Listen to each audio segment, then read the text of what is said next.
ایک بڑی طویل اور بڑی پیاری حدیث ہے. جب غزوہ تبوک کے لیے حضور تشریف لے جا رہے تھے، لشکر بہت بڑا تھا، 30,000 کا لشکر. اس وقت ایک موقع ایسا آیا کہ چونکہ رات کو سفر کیا کرتے تھے، عرب میں آپ کو معلوم ہے دن میں شدید گرمی، لہذا جب طویل سفر ہوتا تھا تو زیادہ سے زیادہ کوشش ہوتی تھی کہ رات کے وقت جتنا بھی فاصلہ طے ہو جائے.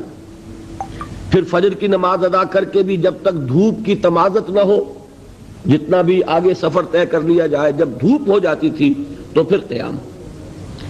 ایک مرتبہ ایسا ہوا کہ ساری رات چلتے رہے، پھر فجر کی نماز ادا کی، پھر لشکر کا کوچ ہو گیا. تو اب ظاہر بات ہے وہ وقت ایسا ہوتا ہے کہ شدید نیند کا غلبہ ہوتا ہے، تو تمام صحابہ پر نیند کا غلبہ ہو گیا. نتیجہ کیا نکلا کہ اب اونٹنیاں جو ہے یا اونٹ جن پر وہ سوار تھے انہیں گویا کہ آزادی نصیب ہو گئی.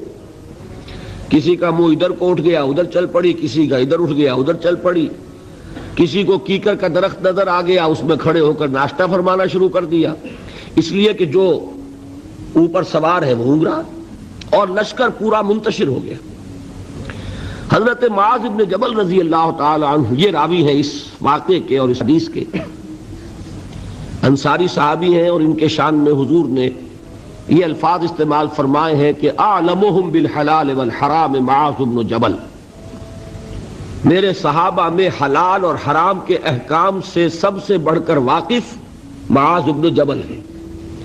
یعنی فقہی معلومات ان کی بہت تھی. اللہ نے جیسا میں نے کل عرض کیا تھا، ہر چیز کا اپنا ایک تقاضا ہوتا ہے. کسی کا فلسفیانہ ذہن ہوتا ہے، اسے قانون سے دلچسپی نہیں ہوتی. کسی کا قانونی ذہن ہوتا ہے، اسے فلسفے سے دلچسپی نہیں ہوتی. تو حضرت معاذ بن جبل رضی اللہ تعالیٰ عنہ کو قانون اور احکام سے بڑی دلچسپی تھی، تو حضور نے فرمایا اعلمہم بالحلال والحرام معاذ بن جبل. انہی کو عامل بنا کر حضور نے یمن بھیجا تھا. تو جو گفتگو اس وقت ہوئی تھی وہ بہت اہم ہے فقہی اعتبار سے، کہ اجتہاد کے لیے وہی دلیل ہمارے ہاں، وہی حدیث جو ہے بطور دلیل بیان ہوتی ہے. حضور نے فرمایا معاذ تمہیں میں یمن بھیج رہا ہوں، کوئی معاملہ پیش آئے گا تو کیا کرو گے؟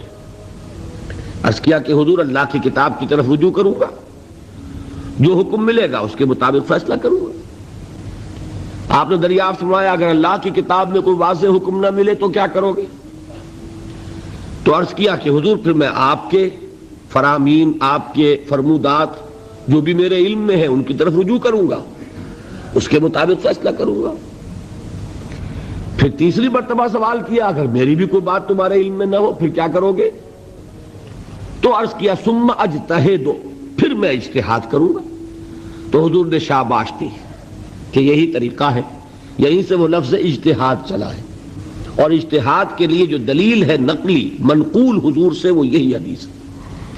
بہرحال یہ تعارف ہو گیا حضرت معاذ بن جبل کا. وہ راوی ہیں، وہ فرماتے ہیں کہ بقیہ تو سب لوگ جو ہے اونگ رہے تھے اور لشکر منتشر ہو گیا تھا، لیکن میں خاص طور پر حضور کے ساتھ ساتھ لگا رہا. حضور کی اونٹنی چل رہی ہے، میں نے بھی اپنی سواری کو ساتھ لگائے رکھا. اس کی وجہ تھی کہ تخلیہ میں ایک بات پوچھنا چاہتے تھے حضور سے، تو اس کے متلاشی تھے. لہذا اب آدمی جب اس کو ذہن پہ کوئی ایک ارادہ ہو تو اونگ نہیں آئے گی نا. لہذا وہ جاگ رہے ہیں، پوری طرح ہوشیار ہیں. حضور کی اونٹنی چلی جا رہی ہے اور آپ جب اونٹ پر سوار ہوتے تھے تو ایک کجاوا سا ہوتا تھا، پردے ہوتے تھے اس پر، تو حضور اپنے ان پردوں میں. اچانک حضور کی اونٹنی نے ٹھوکر کھائی، اس سے وہ بد کی. ساتھ ہی چونکہ اونٹنی بالکل برابر چل رہی تھی حضرت معاذ کی، وہ بھی بدک گئی. اب یہ جو ایک گڑبڑ ہوئی تو حضور نے اپنے اس ہودج کا پردہ اٹھایا اور چاروں طرف دیکھا تو نظر آیا کہ پورا لشکر منتشر ہو چکا ہے، فارمیشن نہیں ہے، اور صرف معاذ ہے قریب. تو آپ نے پکارا یا معاذ. اب انہیں اور کیا چاہیے تھا؟ اسی وقت کے لیے تو یہ سارا انہوں نے اہتمام کیا تھا. انہوں نے عرض کیا لبیک یا رسول اللہ، میں حاضر ہوں اللہ کے رسول. حضور نے پھر آواز دی ادنو دونک، اور قریب آ جاؤ. قریب ہوئے، ادنو دونک اور قریب آ جاؤ، یہاں تک کہ الفاظ یہ ہیں کہ دونوں اونٹنیاں ایک دوسرے سے مس کرنے لگے، بالکل برابر برابر۔ حضور نے فرمایا معاذ سے رضی اللہ تعالی عنہ کہ میں نہیں سمجھتا تھا کہ لشکر اس طرح منتشر ہو گیا ہوگا اور لوگ مجھ سے اتنے فاصلے پر ہوں گے۔ اب اس کی جو اصل اہمیت ہے اس کو سمجھ لیجئے کہ اس طرح حضور کا تنہا چھوڑ دیا جانا یہ تو بہت خطرناک ہے۔ عام حالات میں بھی کوئی کمانڈر ہو، سپہ سالار ہو، وہ اس طرح اکیلا رہ جائے تو دشمن کو موقع ملے۔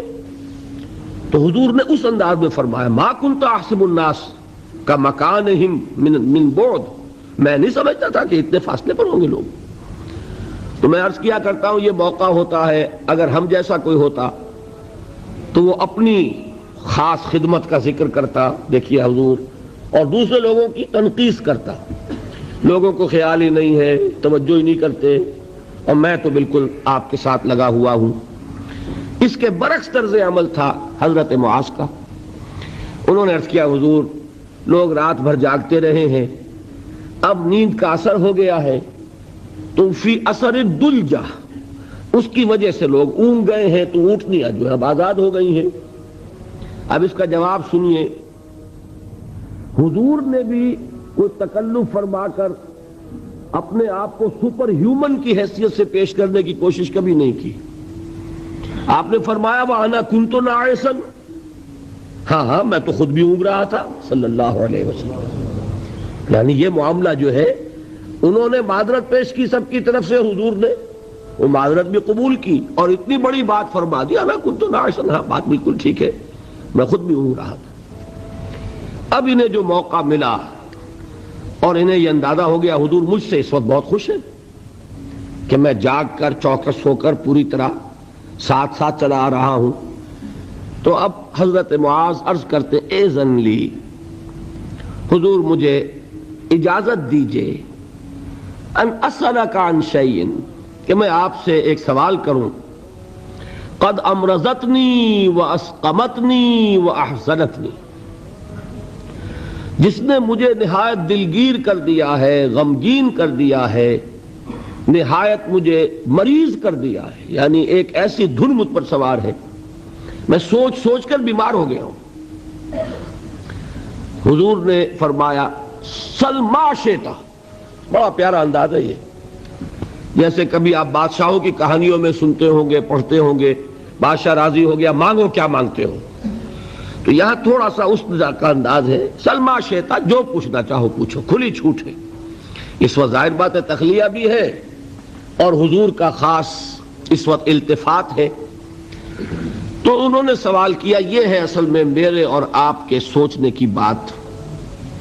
صحابی ہیں، صحابہ میں اس درجے کے حامل ہیں کہ حضور نے سپرلیٹو ڈگری استعمال کی ہے ایک خاص اعتبار سے، افعل التفضیل اعلمهم بالحلال والحرام معاذ بن جبل، صحابہ میں حلال اور حرام کے سب سے زیادہ جاننے والے معاذ بن جبل ہیں۔ حضور کے نکاحوں میں ان کا وہ مقام ہے کہ یمن کا گورنر بنا کر بھیجا ہے، لیکن انہیں کیا فکر دامنگیر ہے۔ عرض کرتے ہیں حضور مجھے وہ بات بتا دیجئے، حدثنی بشیء یدخلنی الجنہ ویباعدنی عن النار، حضور مجھے وہ ایک بات بتا دیجئے جو مجھے جنت میں داخل کرا دے، جہنم سے چھٹکارا دلا دے۔ یہ ہے وہ راہ نجات موضوع جس پر یہ ساری گفتگو ہو رہی ہے، اس کی اہمیت کیا ہے۔ انہوں نے یہ نہیں سمجھا کہ ہمارے لیے تو نجات ٹیکن فار گرانٹڈ ہے، ہمارے لیے تو جنت میں سیٹ ریزرو ہے، ہم محمد کے صحابی ہیں صلی اللہ علیہ وسلم، ہمارے لیے کیا سوال، محاسبہ ہوگا اوروں کا ہوگا، جزا سزا ہوگی اوروں کو ہوگی، نہیں۔ ان صحابی کو یہ فکر دامنگیر ہے، اور کیا الفاظ کہے، قد امرضتنی واسقمتنی واحزنتنی، مجھے تو اس فکر نے بیمار کر دیا ہے، مجھے سخت غمگین بنا دیا ہے۔ مرض اور سقم، سقیم، انی سقیم، یہ معلوم ہوگا آپ کو، بیمار کو کہتے ہیں، اور مرض تو ہے قد امرضتنی واسقمتنی واحزنتنی۔ اب اس کا جواب حضور نے جو دیا وہ اس وقت اس کے پورے الفاظ مجھے یاد نہیں، لیکن وہ وہی ہے جو سورۃ العصر میں آ رہا ہے ہمارے سامنے. شہادت دو اللہ کے سوا کوئی معبود نہیں اور میں اس کا رسول ہوں، اس پر جم جاؤ، اور اللہ کے ساتھ شرک ہرگز نہ کرو، اور اسی پر تمہاری موت واقع ہو جائے، تم جنت میں داخل ہو جاؤ. اچھا، جواب تو مل گیا. اب شرک کے معنی کیا ہے وہ ایک تقریر مکمل ہوگی. صرف یہ ہے کہ ان الفاظ میں تو یوں سمجھیے نہ کہ مضامین کے دریا ہیں جو کوزے میں بند کیے گئے. جو بات اس وقت مجھے بتانی تھی وہ یہ تھی. اس کے بعد اب حضور خود ایک سوال کرتے ہیں. یعنی میں کہا کرتا ہوں کہ اب دریائے سخاوت جوش میں ہے. تم نے جو پوچھا تھا پوچھ لیا، میں نے جواب دے دیا. افلا ادلک یا معاذ، تو اے معاذ کیا میں تمہیں یہ نہ بتاؤں بے راس ھذا الامر وعمودہ وذروۃ السنام منہ، کہ یہ جو دین ہے ہمارا، اس کی جڑ کیا ہے، اس کا تنا کیا ہے، اس کی چوٹی کیا ہے. میں نے عرض کیا تھا نا کہ حضور نے تمثیل اختیار کی ہے کہ دین میں کیا پہلے ہے کیا بعد میں ہے، کس کی حیثیت جڑ کی ہے، کس کی حیثیت تنے کی ہے، کس کی حیثیت چوٹی کی ہے. جب تک کہ اس کا فہم حاصل نہیں ہوگا، ہو سکتا ہے کہ بنیادی باتیں آپ نظر انداز کر رہے ہوں اور ثانوی اور غیر اہم باتوں کو آپ بڑی مضبوطی سے تھام کر بیٹھے ہوئے ہوں. اسی کو کہا تھا حضرت مسیح علیہ السلام نے یہودی علماء پر تنقید کرتے ہوئے کہ تم مچھر چھانتے رہتے ہو اور سموچے اونٹ نگل جاتے ہو. بڑے بڑے گناہ تو کر رہے ہو اور چھوٹی چھوٹی باتوں کے اوپر دست و گریبان، مناظرے اور جھگڑے. یہی حال ہمارا ہے آج. سود جیسا گناہ، اس میں پوری قوم ملوث. جھگڑا کس پر ہو رہا ہے کہ رفع یدین ہے یا نہیں ہے، ہاتھ یہاں بدیں گے یا یہاں بدیں گے، اس پر تو جھگڑے ہیں. من دیگرم تو دیگری، اس پر فرقے بازی. لیکن سود، رشوت، حرام خوری، یہ سب کر رہے ہیں. حالانکہ یہ ہے جڑ کی بات، وہ ہے ثانوی بات. اسی کو کہا کرتے ہیں کہ اشرفیاں لٹے اور کوئلوں پر مہر. کس قدر حماقت ہے. اشرفیوں کی حفاظت نہیں ہو رہی، کوئلوں کی حفاظت ہو رہی. یہ کیوں ہوتا ہے؟ سینس آف پروپورشن نہیں رہتا. کس چیز کی کیا اہمیت ہے، نسبت و تناسب درست ہے. دین میں جڑ کیا ہے، تنا کیا ہے. اب یہ تشریح حضور نے فرمائی اور اس کے لیے تمثیل اختیار فرمائی. وہ کس سے کی ہے؟ وہ درخت کی ہے. درخت کی ایک جڑ ہے، درخت اس پر کھڑا ہے، غذا وہاں سے مل رہی ہے. جڑ سوکھ جائے گی، درخت سوکھ جائے گا. پھر تنا ہے، پھر اس کے اوپر چوٹی ہے. درخت جو آپ لگاتے ہیں، فرض کیجئے آم کا درخت لگایا تو کیا جڑ کے لیے لگایا یا تنے کے لیے لگایا؟ آپ نے تو درخت لگایا ہے آم کے لیے. آم لگتا ہے چوٹی پر جا کر، لیکن جڑ کے بغیر تنا نہیں، تنے کے بغیر چوٹی نہیں، چوٹی نہ ہو تو آم نہیں. اس تمثیل کو ذہن میں رکھیے کہ آپ نے فرمایا افلا ادلک یا معاذ، اے معاذ تم نے جو سوال کیا وہ تو میں نے جواب دے دیا. مزید کیا میں تمہیں یہ نہ بتاؤں کہ بے راس ھذا الامر، اس کی جڑ کیا ہے، وعمودہ، اس کا تنا کیا ہے، اور ذروۃ السنام منہ، اس کی چوٹی کیا ہے. حضرت معاذ کو کیا کہنا تھا اس کے جواب میں؟ بے ابی انت و امی یا رسول اللہ فقل لی، حضور مجھ پر، آپ پر میرے ماں باپ قربان ہو، ضرور فرمائیے، اور کیا چاہیے. اب آپ نے فرمایا راس ھذا الامر شہادت ان لا الہ الا اللہ محمد رسول اللہ. کلمہ شہادت اس کی جڑ ہے. وعمودہ، اور اس کا تنا کیا ہے؟ اقام الصلاۃ و ایتاء الزکاۃ، نماز کا قائم کرنا.